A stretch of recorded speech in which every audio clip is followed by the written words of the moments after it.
Yes, I'm back. And once again, if you haven't heard, we got another hashtag, Brother Paul Neal, who was executed in Chicago by suspected race soldiers. Of course, the article is in the description. If you don't know what I'm talking about, you can check out the article in the description along with the video. I'm going to read to you some of the article. It's a different article from the description, but it highlights the same details. On Friday, August 5th, the family of Paul O'Neal filed a wrongful death lawsuit against the Chicago Police Department and three unnamed officers for the fatal shooting of the 18-year-old recent high school graduate and beloved family member.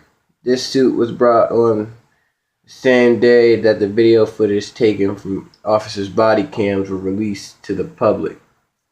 The video shows moments before and after the fatal shooting, but footage of the actual murder itself was not captured. It is unclear if the killing of the unarmed victim itself was not caught on video because the officer intentionally turned off his body cam or because the equipment malfunctioned. Okay, let's stop right there. Because I've seen the video a couple times, and if you listen real closely, you can hear some of these suspected race soldiers, because these aren't police officers doing these executions. We need to dissect that right now. That's why you won't ever hear me say police brutality. These are race soldiers. This type of work that they're doing, these type of executions, this isn't police work. Nowhere in the police manual does it tell you it's okay for you to turn off your body cam, which you can hear clear some of these race soldiers yelling, turn off your body cam. Nowhere in these instances does it tell you to hold someone down and execute them and then handcuff them. It doesn't say that in the police manual. So this isn't police work. These are race soldiers. That's why you always hear me say suspected and or race soldiers. But I digress and continue to read. What is known about the incident is that officers were attempting to stop a driver in a reportedly stolen vehicle. There were no reports that suspect was armed and no evidence suggesting that he was armed when the call came through to the officer. Even so, as Paul O'Neal sped by them and reported vehicle, one of the officers opened fire on him. Moments later, the suspect collided head-on with a police car that was approaching from the opposite direction. O'Neal exited the vehicle and fled on foot. The officer pursued him through a nearby yard. 5 shots were fired at the victim as he tried to run away. One of the shots struck him in the back and killed him. As the unarmed adolescent lay dying on the ground, officer said, "Bitch-ass motherfucker." Bitch-ass motherfucking shoot at us. Then they began cuffing the armed teen. He died soon after his injuries. The officers involved were placed on desk duty. At face value, it may seem as if this was a clear case of excessive force and a violation of civil rights of Paul O'Neal. And right, so let's pause right there because that is correct. This did violate pretty much all his rights because he wasn't armed. The police officer lied and said he shot at us when that was really your dumbass other race soldier who was shooting at him. And also in the video, you clearly see one of the race soldiers step in front of the car and start shooting, and that's a clear violation of the Chicago PD manual, because you're not allowed to shoot at vehicles, especially while they are in motion. But I digress and continue. Michael Oppenhammer, I believe that's how you pronounce it, attorney for the O'Neal family, called the incident an execution, which is correct. Others might describe it as a lynching, which is correct. So I explained, let's pause right there, sorry. This is what I explained in one of my previous videos. A lynching doesn't just mean hanging. If you look up the definition of lynching, it means an execution, especially by hanging. So what you're seeing with Paul O'Neal, Philando Castile, Eric Gardner, Arthur Sterling, all these people in Mellon, these are lynchings, modern day lynchings of these race soldiers who have these suspected white supremacist extremists who have infiltrated and are posing as police officers. That's why you hear me say race soldiers. because they're killing melanoid people based on race. Others, but I digress and continue. Others might, from the standpoint of the logic, it seems like an open and shut case, but as history has proven time and time again, the logic are two completely different things. Logic would not allow the slaying of Oscar Grant, John T. Williams, Freddie Gray, Eric Garner, Sandra Bland, Mario Woods, and Tamir Rice to go out without consequence. Law would. Officers get away with the murder on a routine basis, not because the system is broken. It's not. The system worked just fine, which is correct. The system works because it's created by white supremacy. So I hate when people say the system is broken. The system is not broken. It's working for white supremacy and the people who vouch for white supremacy. And it's totally against melanoid people. The system was always designed like that. But I digress and continue. An average of only 4 out of every 1,000 cases brought against law enforcement officers for murder had been brought to trial. Of these, an average of only 1 per year secures a conviction. One per year is usually a companion by week coincidence.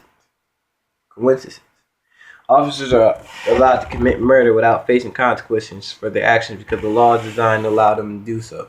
This is why the odds of these unknown officers responsible for chasing and gunning down Paul Neal will walk free. Odds are no one will be held accountable for his death. And it's pretty much all I got for right now. Well, not all I got for right now, excuse me. I'm going to stop.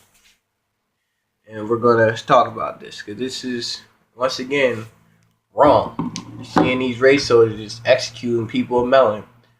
And we really need it. That's why it's so important. I always say we got to get on code, people.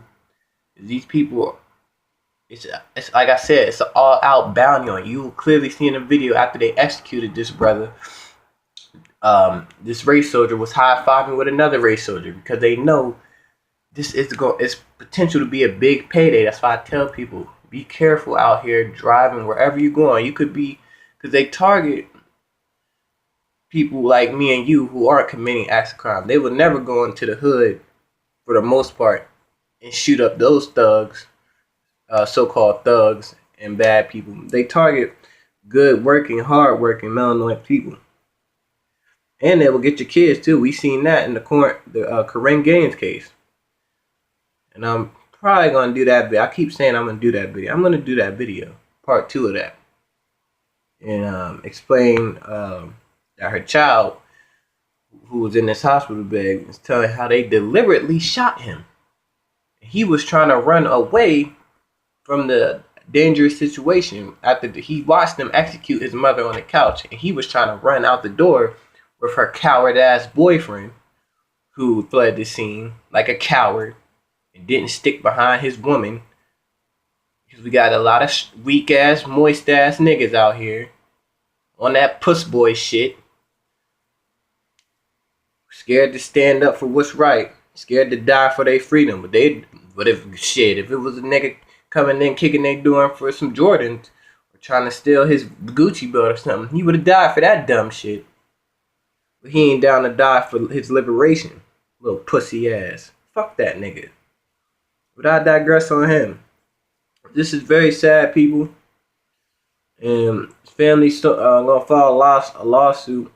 We need to stop putting price tags on our children. I'm not saying this family's putting a price tag on them and then they're going good. I know Chicago's gonna offer them some millions to close this case and don't keep it going. That's what they always do.